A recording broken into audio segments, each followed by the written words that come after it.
Hi everyone, hope you're doing great. Welcome to my YouTube channel. In this video, I'm going to share some tips on how to enable USB debugging in your device Redmi 11 Prime.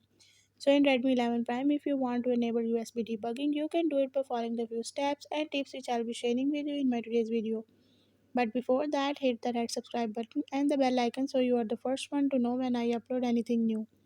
Now watch this complete video and you will learn how you can enable USB debugging in your device.